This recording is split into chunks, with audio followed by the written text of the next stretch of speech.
Mitchell, a three. It is good. Busts the foul.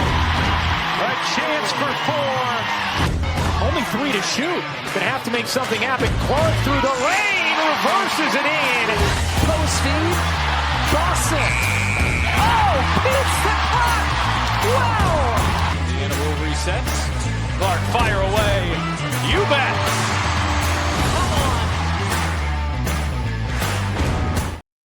Welcome back, Fever fans, to another episode of the Pacers Fever Show. I know it's been a while since we've recorded, but we are back to recap the Indiana Fever and discuss all of the breaking news that has surrounded the team. And we will get into a recap of what they've done over the last week or so. We're going to get into the New York Liberty game that is coming up on Saturday at 3 p.m. Eastern time on ABC. A busy weekend in Indianapolis as the Pacers will take on the Thunder on Friday night at 8:30 p.m. Eastern time on ABC. And then that ABC crew looks like they're going to stick around as far as just not the broadcasters, but everybody else. The crew, I imagine, is going to be on the production of doing the game on Saturday night as well. So Pacers and Fever getting national broadcast, and it's going to be a very exciting weekend in Indianapolis, and I can't wait to watch these games. But let's talk about how the Fever have been going. Well, we've got to catch up on some episodes that were missed, but overall, I think we've got a good show, jam-packed show, just because of all the news that has come out surrounding Stephanie White. You've got some updates on Sophie Cunningham and Caitlin Clark, and a player that is a huge discussion right now on Fever X, I guess you can say. I usually call it Twitter, but on the X machine, you've got Ari McDonald taking up a lot of the spotlight. So we're going to get into that and what happens with her and what we can do as far as keeping her around for the rest of the season, just because she's been such an integral part of this team so far. But let's get into it. The Fever dropped below 500 after a loss to the Atlanta Dream. We're going to get into a little bit of a recap here, talk about the box score, some players that are playing really well, some areas in which we need to fix and adjust, because the Fever are 4-5 currently and have not played their best basketball. Obviously, some big injuries that we've had to try to navigate around. Stephanie White missing games due to personal reasons. So we're going to dive into all the things. Let's talk first about the game that we missed, the Chicago Sky versus the Indiana Fever. The Fever crush the Chicago Sky, a very good performance by a Fever team that was missing their head coach. And I think really proved that they can win games without Caitlin and Sophie if they just get the offense going. They had it going in this game as, again, Stephanie White misses that game. Austin Kelly steps in and gets his first win as an interim head coach in the absence of the Fever's head coach. And it was a great performance all around from some really crucial pieces of this team as we head into a period without Caitlin and some uncertainty here, because I think that this team has struggled on the offensive end to get anything initiated at times. And we'll talk about the struggles that they had against the Atlanta Dream, because most of that was due to the fact that they just could not get any offense going in a third quarter that they really struggled in. But we did see remnants of the offense against the Chicago Sky, which is why I wanted to talk about it first. 79-52 win for the Fever. They used a third quarter of their own in that game to move to 4-4. A 27-point third quarter held the Chicago Sky to 11 and beat a really bad team. I mean, this team, Chicago, they did lose Courtney Vandersloot, who is going to be out for the season. She went down with a non-contact knee injury against the Fever down in the lane. It was just awful to watch. It's 5 minutes into the game, and they lose her for the rest of the season. A veteran, a person that has been around the Chicago Sky, who came back to Chicago and ultimately I felt was going to be a nice veteran presence for a very young team, and they'll be without one of their star players for the rest of the season, the engine that makes that team go. And it's just a tough loss for Chicago, and they're still learning the ways of trying to compete in the league with such young players.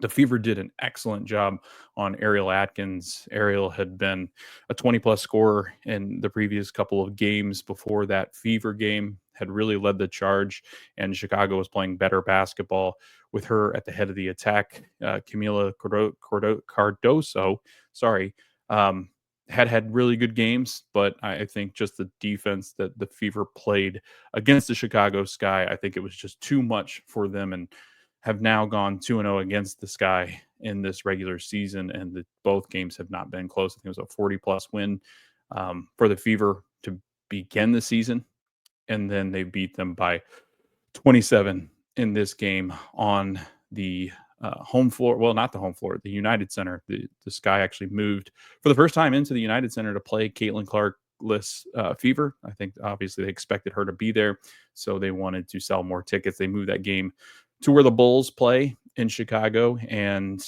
the Fever absolutely stomped the Sky without Caitlin and without Sophie Cunningham, two of their best players. Sophie's still dealing with the right ankle injury, and Caitlin Clark, the left quad. Stephanie White, personal reasons, had to deal with a family emergency. I think it did come out that Lisa Salters, her partner, she, I guess Stephanie White's, if they're, I can't remember if they're married or not, but I guess mother-in-law, Lisa's mother, is dealing with some health issues, which was reported, I think, by IndyStar, or I saw it somewhere reported that Lisa was dealing with that. So, I mean, all your thoughts are with Stephanie and what she's going through with Lisa and the kids. And you just, I mean, it's just a horrible time, right? Of dealing with a loved one being sick. And, as people get older, it's just more difficult. But thinking about Stephanie White and her family. Moving on to this next game, the Atlanta Dream. I mean, this is what the Fever really needed to play well in this game, and I thought played really well for 3 quarters, at least competing with them on their home floor, the Atlanta Dream's home floor. And by the way, their court's wild. That black court, it's crazy looking.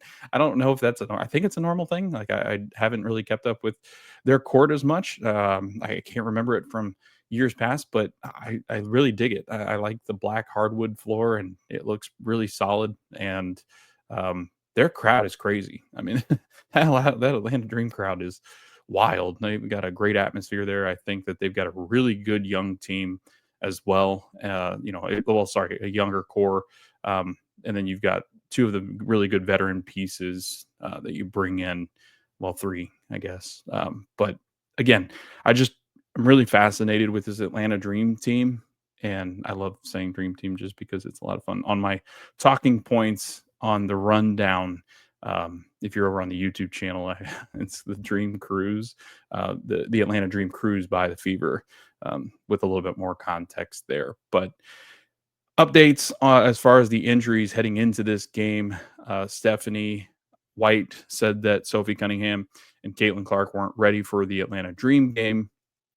We'll update you as we look ahead to the Liberty game, because there was even more news as the week has gone on. And we've got some reports from today's practice on Thursday about Stephanie White and Sophie Cunningham and Caitlin Clark, and what they're planning on doing with the 2 of them, because they need them for the rest of the season. And to do that, sometimes you have to take an even longer break from the injury, even being more cautious than normal, just to make sure that the players are getting back healthy and that you have them for the really important stretches of the season. I know that, Commissioner's Cup, you'd of course like to collect some hardware in the in-season tournament, but it doesn't look like it's going to happen for the Fever just because of how good the teams on the Eastern Conference side are.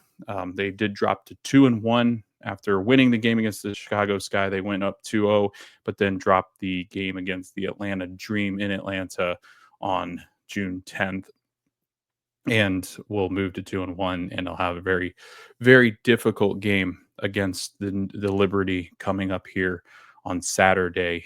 And Stephanie White again said that Sophie and Caitlin would not play in this Atlanta Dream game, so they once again turn to Kelsey Mitchell, and they look at Sydney Colson as their starting point guard, with Ari McDonald playing that backup role. And early on in this game, I felt Ari McDonald had a huge impact, but I thought Sydney Colson played really well early on in this one, and they got the offense going pretty well. I mean, not truly efficient like they would with Caitlin, but I felt like getting Natasha Howard involved, I thought she was really good, and Ari McDonald was excellent on the offensive end as well. I felt like the Fever offense is starting to learn with Ari McDonald inserted in as the backup point guard as she takes over more of the minutes, I think, than Sydney Colson. I think it's a pretty even split as far as who handles the primary ball handling for both of them. Colson played 25 minutes, McDonald played 24, so pretty even split as far as the 2 point guards that you have in the absence of Caitlin Clark and trying to initiate this offense. And it's been a struggle, and it should be. I mean, these are two.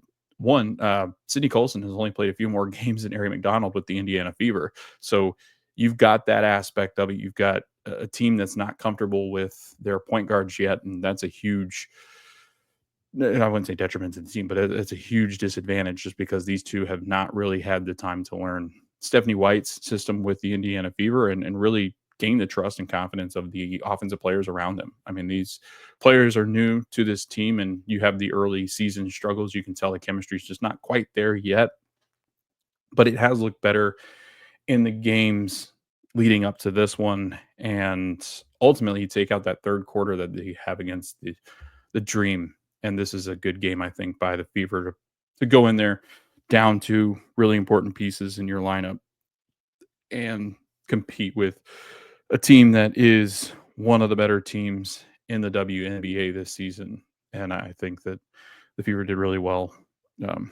So let's talk about just exactly what they have done in or did in this game. Lexi Hull, I thought, really struggled in this one. She had no points. Obviously, it's pretty clear without even stating it. When you have no points on 0 of 5 shooting, 0 of 3 from the field, from 3, that's just, I mean, those are not great numbers at all. So, again, goes without saying, Lexi really struggled in this one. I thought Aaliyah Boston was pretty quiet as far as getting involved in the offense, and it shows with 7 points. She only had 4 boards, 5 assists, and she really had a hard. I mean, mind you, this Atlanta Dream team with Brittany Griner and the way that Brianna Jones has played, and now they get Jordan Canada back. They've got Ryan Howard and Alicia Gray, who's been excellent over the last couple of weeks. This is not really a lineup that the Fever had seen prior to this. I know they've played them a couple times now, but the Dream seem to be at a whole different level right now than the Indiana Fever, and it's been a tough sledding for this Fever team to try to get to the point where they can be physical and competitive with the Dream. And I think the size just bothers Aaliyah Boston so much. I mean, Griner and Brianna Jones are both bigs that I think are very physical. They are lengthy. They cause the forwards and Natasha Howard and Dewana Bonner some issues defensively. Even Dantas, when she's in, I think struggle tremendously with those two because they are both very good offensive players, but very good defensive players. They get physical with you. They rebound it really well. And it's just extremely tough for Indiana to get anything going. I mean, Nia Coffey came in, and I thought she was excellent as well in this game. So just the size in general, I think the Dream have just so much length and physicality that, this Fever team is a lot younger than them. And I feel at times you can just tell that there's a big difference between experienced WNBA players versus players that are relatively new to this league or players that have not really been in this Stephanie White system. And it's a hard team to try to learn against just because how good they can be defensively, but also how good they've been on the boards. And it just showed the whole night. The rebounds, the differential there was tremendous. Atlanta had 44 rebounds compared to the Fever's 27. And when the Fever lost to them earlier in the season, we talked about it. The size was the big difference. The length of Brianna Jones and Griner caused them so many issues when they played them at Gainbridge early on in the regular season. The Fever did end up beating Atlanta on the road. So they've already played them 3 times. And Atlanta, I just feel like it's such a tough matchup for the Fever. And to be honest with you, it's one of the teams that I think the Fever they played the Liberty really well, had that advantage, and I thought were the better team on that night. I think obviously the Liberty are a very good team, and so is Minnesota. But I felt like just the way that the Fever play, that it actually I think helps them that they're not as big, I think, as this Atlanta front court in the Liberty, or at least as physical than this Liberty team. I know they've got some big players over there, but and some size that give the Fever some difficulty in New York's roster. But this Atlanta team is just feisty. I mean, from Ryan Howard to Alicia to Brianna Jones and Griner. I mean, this is just a real physical team, and I think give the Fever quite a headache just because of how good they have been on the glass, in the trenches, in the post. It's just not a team that the Fever match up very well with. And you look at the biggest leads. I mean, obviously 21 for Atlanta, only a 3-point lead for the Fever. So I just felt like they stayed in it, but that third quarter, it just blew up in their face, and they never got back to what made them successful in moving the basketball, getting those bigs out and running. I think that's the biggest thing when you're playing this Atlanta team because of the two big lineup that they have. You've got to get them in the pace game. And I just feel at times when Sydney Colson is out there, she doesn't push it as much, I think, as Ari McDonald and Caitlin. And then I also think that while Kelsey Mitchell is a very good offensive player, being the main distributor, being the person that initiates the offense, if they take Colson or McDonald out of the not the lineup, but the lineup, but also if they take them out of the game defensively, it puts a lot of pressure on Kelsey Mitchell to try to create off the dribble, and that's not really her thing. I mean, she's very good at getting to the rim and different things like that, but I think initiating and handling the ball up and down the floor for a majority of this game, it's just not something that's necessarily her strong suit. So I think they've struggled there, and the points in the paint were a big issue. Obviously, 46 for Atlanta, 28 for the Fever. And then you look at second chance points, Atlanta only had a 1-point advantage there. But then you look at fast break, 13 for Atlanta, 2 for the Fever. And that's what the Fever want to do. They want to get out and run. They want to get you on the fast break.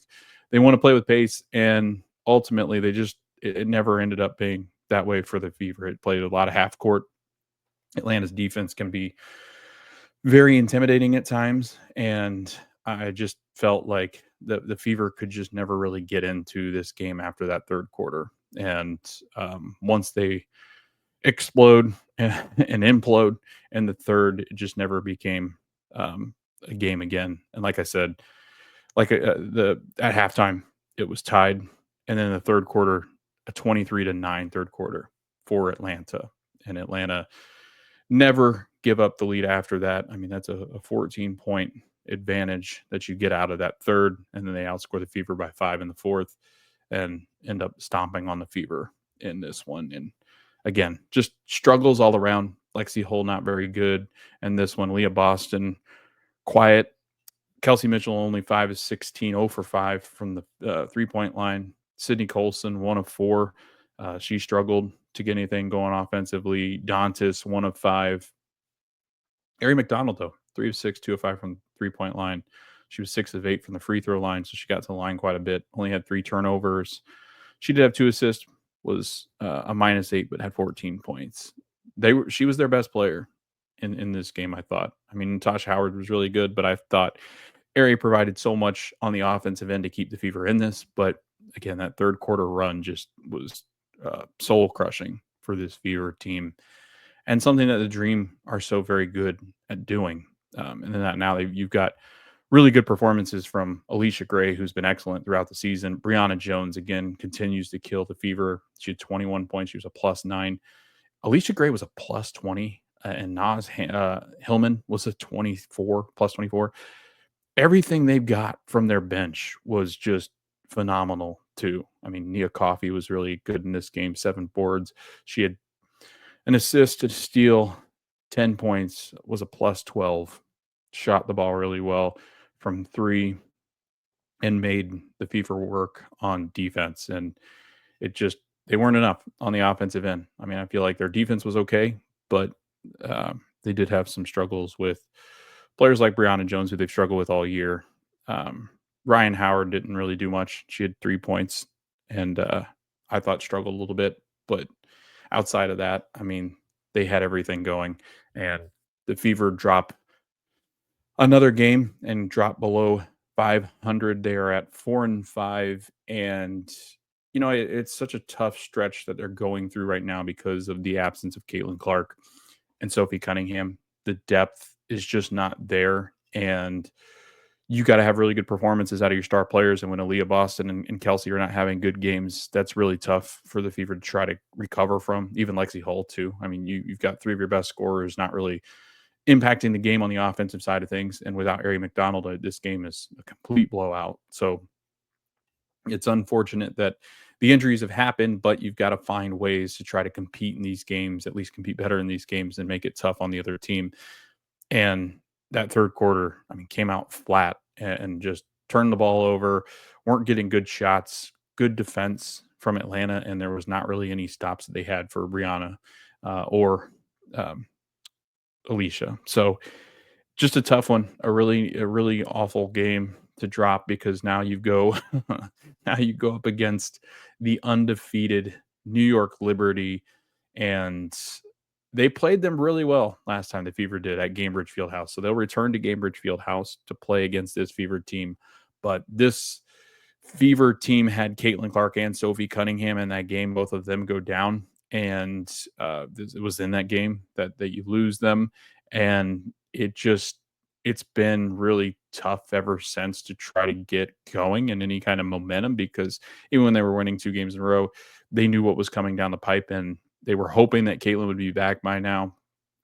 But everything that's been reported on Thursday in practice before I was recording this doesn't look good. It doesn't look good for the availability of Caitlin or Sophie in the Liberty game. And just kind of looking back at how they played the Liberty last time. So this was the 4th game for the Fever, 3rd game for the Liberty. The Liberty won 90-88, but the Fever were really good in this game all the way up until the 4th, when they let the lead slip and the Liberty sneak one away from the Fever. And obviously the Liberty being the best team in the WNBA for the last 2 seasons, well, now season plus, they win the WNBA championship last year and now have not lost a game in this regular season. They are 9-0 as they head into Gainbridge for this next game, 4-0 in the away from home, and are I believe 3-0 in Commissioner's Cup. So a very difficult, tall task for the Fever. And you can look at it all sorts of different ways. I think you can look at this as an opportunity for the Fever to compete. If they come out and compete with this Liberty team without Caitlin Clark and Sophie Cunningham, I think you hang your hat on that. If they can stay somewhat close to them at home without those two, I think that's a tremendous job that they've done in this game. But I find it very difficult for this Fever team to try to steal one against this Liberty team that just is rolling and firing on all cylinders. Their depth is going to be such an issue, I think, for this Fever team. And unlike last time, you did get a really solid performance from Caitlin Clark as the game went on. She struggled early, did turn the ball over a lot. She had 10 turnovers last time against the Liberty, but she started hitting shots when they mattered and had struggled mightily from 3, and did struggle mightily from 3 in this game. But she finally hit 2 big threes after a struggle where I think she went without a game, or sorry, she went without a 3 in a game since like the first time in the last like 8 years or something, or not 8 years, but like 4 years. So it's tough, right, to try to win this game, I think, without Caitlin. But again, you look at what she did last time they played the Liberty: 18 points on 6 of 18 shooting, 2 of 11 from 3-point line. And again, like I said, she hits those really important threes late, but actually ends up getting injured with that quad, I think, on one of the threes that she had hit. I think it was the halftime one right before the buzzard that she hits, but injures that quad. And she's pretty much gone through light basketball activity ever since the injury. She didn't really miss a whole lot of time as far as just like completely resting that thing. But again, quad injuries are very interesting just because they can linger, and we've seen what quads can do to different players around this league, around the NBA. They can be devastating injuries if you hurt them, or to an extent where you hurt them where you tear a quad. That's That's like a year-long process of getting back or more. We saw that with Victor Oladipo, what that could mean. So they're being very careful about the way they're approaching this Caitlin Clark injury. And then Sophie Cunningham actually admitted, and I think it was sometime this week, where she admitted that maybe she came back a little too early from the ankle sprain and ends up spraining it again and flares up more. But both of the players were in a light shoot around and practice today, Thursday, and they talked about their availability. And Stephanie White said that they are both active in participating in some of the light practice that they're doing in light basketball activity, but they're not in full contact yet. They're not into the point where they are medically cleared to get back into those high intensity practices or into these games. So a little bit of concern just because there's going to be a ramp up period, and Stephanie White didn't really talk about what that looked like yet. And I think that's a clear sign that they're not as close as we had hoped they would be at this point in their injury recovery journey. And they really needed those two to, I think, compete and stand a chance against this Liberty team. And I know that the Fever will come out fighting. They know what the task is at hand to go up against this Liberty team to try to give them their first loss of the season. But I just feel with the way that the Liberty can run people out there, and they're dealing with some injuries of their own, but I just feel like they are 1 through 12 deep, and the Fever are just not to that point. So again, I think it's going to be a real tall task. That will be on Saturday, June 14th at 3 p.m. Eastern time over at Gainbridge Fieldhouse. And let's just kind of run through what the Liberty have done over the last couple of weeks. Since the Fever game, they played Golden State, the Valkyries, 2 games in a row in New York. I think they play in Brooklyn, but they play those two the new team to the league, Golden State, on Thursday, May 27th. They beat them 95-67. Brianna Stewart, 24 points. Thursday, May 29th, against Golden State, Brianna Stewart led them again with 27. They beat Golden State by just 5. And then Friday, May 30th, back-to-back games. They travel down to D.C. and stomp on the Mystics, which the Fever have struggled with the Mystics some, so that's just not a good sign. 85-63 win on a back-to-back. Ionescu had 28 points in that one. They go into Connecticut, and I think they gave Connecticut their largest loss that they've ever had in their history. I think I saw that. It was a 48-point loss, 100-52. Ionescu, 18 points. Then they played the Mystics again in D.C. on Thursday, June 5th, beat them 86-78. Brianna Stewart, 26 points.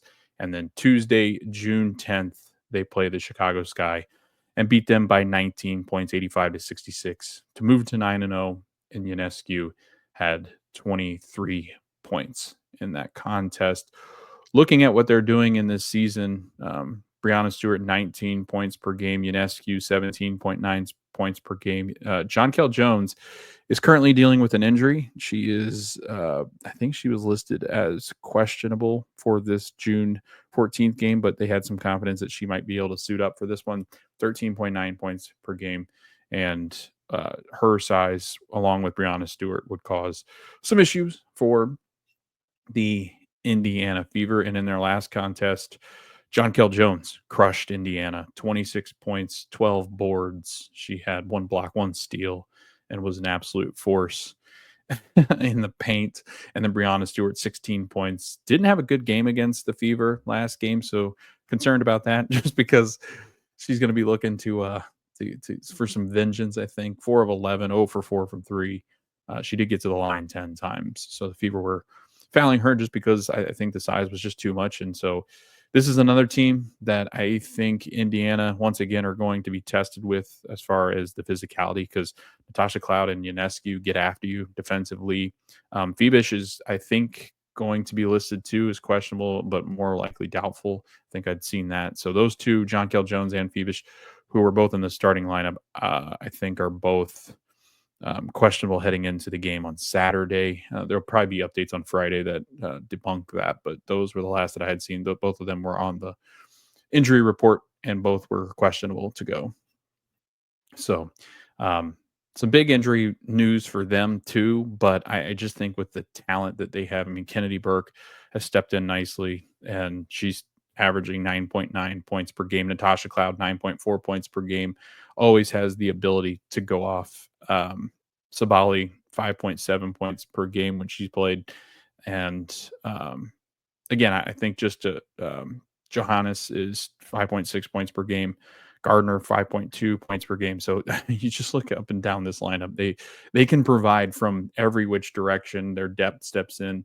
They've got the players that can come in and compete at a very high level to, some of these players would be starters on other teams. And so it just speaks to the way that they've built this roster, speaks to the way that they've kind of just handled this league over the last year plus. And really just some of these players are exceptional players, and we'll see how the Fever can handle them, because it's going to be quite the test. I think that you're looking at a team that is 9-0. You're trying to hand them their first loss, and they know what's at stake. They know that they can get to a Commissioner's Cup, add some more hardware to their trophy case. I think that they've got a really good chance to do it again. I think it'd be really interesting if we get Liberty and the Lynx to link up there in the Commissioner Cup final, I think, which is on July 1st. And if you look at the standings, they are neck and neck. The Lynx did end up losing their first game to the Seattle Storm. And so they've handled them really well. They've handled the season really well. Both teams, a 9-game win streak is not something that you take very lightly, and that's what the Liberty will have coming into Gainbridge Fieldhouse on Saturday. Look at the Commissioner's Cup standings. If the Fever were to somehow beat the Liberty, they would move into first place with the game in hand not game in hand, the game advantage over them, just because the head-to-head is what is considered when you look at the records that are tied across Eastern Conference. So if somehow the Liberty able to beat them, and then the Liberty can take care of business in their next game, the Fever will set them up to be in really good shape to move on to that final, and maybe Caitlin Clark back for the final. And their next game would be against Connecticut, which is a team that they can beat, and it will be in Gainbridge. So it's a big game in the sense of like what it means. I mean, you're either gonna drop 2 games below 500, you'll be pretty much eliminated. I think you would be eliminated from Commissioner's Cup being able to compete in the final if you lose this game, because you would then be 2 games down technically to the Liberty, as far as like you would only have. No, you'd be 2-2. Yeah, you'd 2 down, technically 3, because the Liberty would own the tiebreaker. So you'd be eliminated from contention for that Commissioner Cup final, and the Liberty would all but have it sewn up, just because it would be very hard for. No, sorry, I should have looked this up before. You'd be completely out of it, because Atlanta is 1-1 in Commissioner's Cup. But if the Liberty win, they'd be 4-0, and Atlanta, I don't believe they couldn't catch New York. So Commissioner's Cup looks to be all in the hands of the Liberty as far as the final is concerned.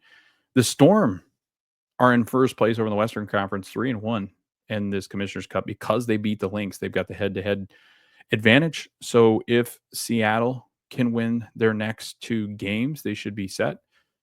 Because remember, they play 6 Commissioner Cup games compared to the Eastern Conference, because there's 7 teams and you got to play every single team in your conference. There's 7 teams in the West, 6 teams in the East. So this is the last game.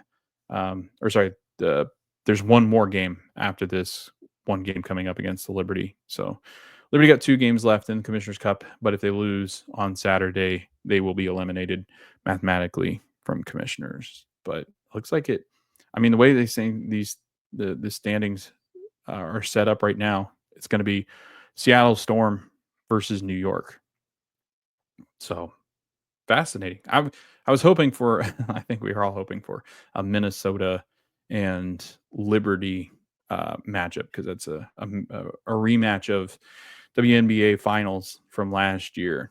I think we were looking forward to Nafisa Collier versus Ionescu and Stewie and what a great game that would be. And those are two of the favorites to contend for another championship for the Liberty coming up in 2025 back to back. But you probably could have gotten that matchup. You could still get that matchup in the Commissioner Cup final. But again, just kind of previewing what's to come on Saturday. I think you've got to do a lot of things right to beat this Liberty team. Obviously, you're going to have to close out games. If you have a lead in that fourth quarter, a lead is not safe against this Liberty team. They have the ability to shoot themselves back into games. I think they currently hold the record for the most 3-pointers hit in a WNBA game, and they did that this season. So they are not a team to take lightly, obviously, when you've not lost a game, but it's going to be such a tough ask for the Fever to go in and beat them because of how great they've been throughout the season. So it'll be very, very interesting because there's just so many things that they do well that the Fever tend to struggle with. They're going to have to out rebound them, right? The rebound advantage is going to be big, and I just don't know how the Fever are going to be able to handle that just because of the size that the Liberty have, especially if John Kell Jones plays. Even with Breanna Stewart, that's going to be tough for Indiana to try to negate that. And Ionescu, I think Kelsey Mitchell probably ends up guarding her, and I think that'll be a tough matchup. And Ionescu played really well against the Fever the last time that they saw each other. So I think that it's, again, a tough assignment, tough matchup for the Fever guard. But again, rebound's going to be important. Turnovers, they had a lot of turnovers that allow the Liberty to hang around and get back into the game. And you can't turn the ball over against this team and expect to win. I think they're going to have to be really good at hanging on to the basketball in this game and control the glass, the possession battles, the 50-50. It's going to be very important to do the things you need to do to win games, play well defensively. This Liberty team can score at will. They can do things on the offensive end that that the Fever just haven't really seen this season, besides the last time that they played them. Scored 90 points on them the last time. And so the Fever will look to try to defend them better. And I think you got to get back to what makes you successful and get out and run. But again, New York likes to get out and run some too.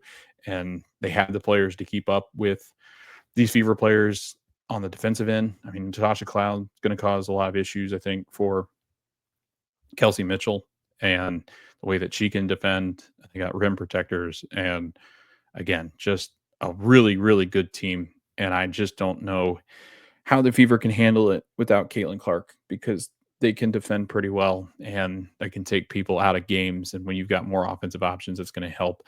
Ari McDonald's going to have a big game in this one. And Sydney Colson, I think between her and Ari, you've got to have a pretty flawless game, because that's what it's going to take to try to beat this team. You got to get Aaliyah Boston back involved in this.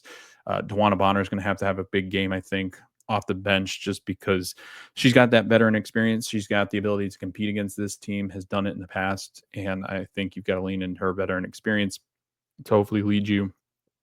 And Natasha Howard has played really well. I think the more you can get her involved in the offense too, in the scoring, she just brings this veteran leadership that I think you're going to need. Lexi Hull's going to play better, so I think you're going to get that. But again, is that enough? I don't think it's going to be enough in this game. So I do have the Liberty winning this game. I wouldn't be shocked if it's by 10 plus. And it's a real tall task. Now, if they win this game, if Indiana wins this game, they move into first place in Commissioner's Cup. Now they'll have to try to fight off the Dream. And by fight off, they don't have a game against the Dream coming up, obviously, in the Commissioner's Cup. So they're going to have to hope that the Dream at least drop another game, because if the Dream and Fever end up on the same record, the Dream will move on just because of the head-to-head. But the Fever would shock the WNBA by handing the Liberty their first loss. And I think the Liberty, I mean, you could see that. You could see the Liberty come in 9-0 against a depleted Fever team and take their foot off the gas and think that they've got this game won before they even step on the floor. That doesn't typically happen with defending champions, but when you're 9-0, sometimes you can get complacent. And it's going to be a rockin' Fieldhouse, I think, on Saturday after whatever happens on Friday with the Indiana Pacers. And I think that's something that will be interesting to watch for. Like how do the Fever come out, but also how do the Liberty come out in this game? Like it can be tough sometimes to go up against competition that you're already better than on paper and you expect to win and you're expected to win. I think sometimes it's harder to rise to that occasion. And I mean, the Mystics, good team, good young team. They've competed pretty well with this Liberty teams, sorry, at times, and I think you could put them pretty. I think you could say that you could put them on even playing field without Caitlin Clark. I think the Mystics and Fever can provide a similar punch right now. I think with Caitlin Clark and as more time goes on, I think the Fever are still slightly better than the Mystics with Caitlin and Sophie, but without those two, I think they're on pretty equal playing field. So it wouldn't shock me if the Fever won, but it would be a tremendous feat that they have tackled. So, again, thanks for listening. I know this was an episode that was needed to kind of talk about what was going on in the league, how the Fever were doing, updates on Caitlin and Sophie. Just not great so far. Sounds like they're still a week away. Like if I had to get, like it still seems like they're a week away. It's really unusual for a player to not get into intense activity and a regular practice and then jump out there on the court against Liberty. I just find that to be it would be very strange for them to do that anyway. And even if Caitlin and Sophie are back, I'd expect them to be initially on a little bit of a minutes restriction just because they've missed a couple of weeks. So yeah, those are my thoughts on the Indiana Fever so far. Again, thanks for watching or listening. Again, we're on YouTube over at the Pacers Fever Show. You can find us over there where we have the rundown. Subscribe, like, comment, share. We always enjoy the interactions. We've done some pretty good stuff over there on YouTube so far as engagement is concerned. We'd love to get more engagement going forward with the fans and the fan base and community. We hope that Sophie and Caitlin come back healthy. We hope everything's going all right with Lisa and Stephanie White. I know that's a very, really tough situation that was reported. And I know, this team is still, I think, underwhelming for some fans, but just because the injuries and all the things that have been going on, it's just not been an easy go for the Fever so far throughout the first 9 games of the season. It's just been really tough. So hopefully in the next week or so, we can get back to playing with our full squad, and hopefully that's when the season can really start to change the tide and get some momentum. We've not been able to get, it's always been interrupted by something. So hopefully the Fever can get back into a groove, and we're about almost a fourth through this season. So it'll be really important that the Fever come back healthy, strong, and that's why they're being really cautious with Sophie and Caitlin, because you've got still three quarters of the season left that you're really going to have to compete against these teams to make a playoff push. So that being said, we're anywhere you can find an audio podcast as well. Spotify, Apple, iHeartRadio, wherever you find us. YouTube, like I said, we're on socials at the Pacers Fever Show. You can drop a message there. I'm looking for a co-host or guest to jump on, whether it's the Pacers Fever or both. Always looking for a co-host. So if you're interested in that, you can also shoot me an email at the Pacers Fever show@gmail.com. Slide into the DMs. Let me know if you're interested in joining the show, and we can schedule a time to talk about it. So really exciting weekend in Indianapolis. Looking forward to watching the Pacers and the Fever. Excited about the future of both franchises. And I think that we are starting to turn a corner here with the Fever, even though Saturday might be a little bit rough. I think that we're trending in the right direction of getting those players back, and Caitlin and Sophie and Stephanie White's back at the helm. So looking forward to seeing what the Fever can do and how they can grow into the season. But thanks for watching. Thanks for listening. We will see you next time on the Pacers Fever Show.